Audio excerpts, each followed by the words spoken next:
Enseignement. Certains parents ont choisi de prodiguer eux-mêmes des cours à leurs enfants. Dans ce cas, comment faire pour apprendre aux plus jeunes à lire et à écrire ? Eh bien, depuis le début de l'année, 4 mamans ont mis en place un nouvel outil pédagogique pour apprendre aux enfants à lire et à écrire. Il s'agit d'une forme d'apprentissage différente appelée Mana.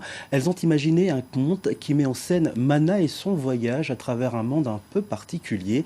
Les explications avec Lizzie Carboni et Philippe Kunzmann. Ici, chaque lettre de l'alphabet possède une histoire. Ces enfants de 5 à 10 ans ne sont pas scolarisés.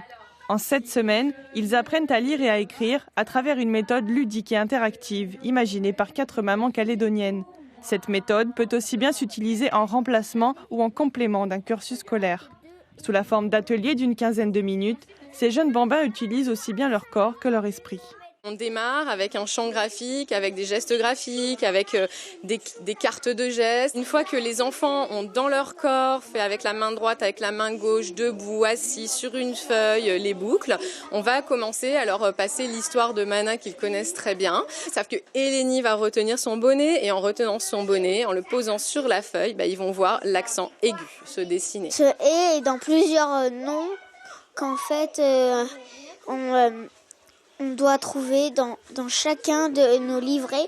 Il y a plusieurs « et » qu'on doit trouver dans chaque mot. Et toi, ça te plaît ? Oui. Mana, c'est ce personnage enfantin d'un conte imaginé par Natacha Lusso et 3 autres mamans passionnées. Mana voyage à travers le monde et fait découvrir aux enfants des univers grammaticaux avec l'aide d'autres personnages. Cet imaginaire pédagogique, c'est le fruit de 12 mois d'un travail assidu où les mamans ont donné naissance à Mana.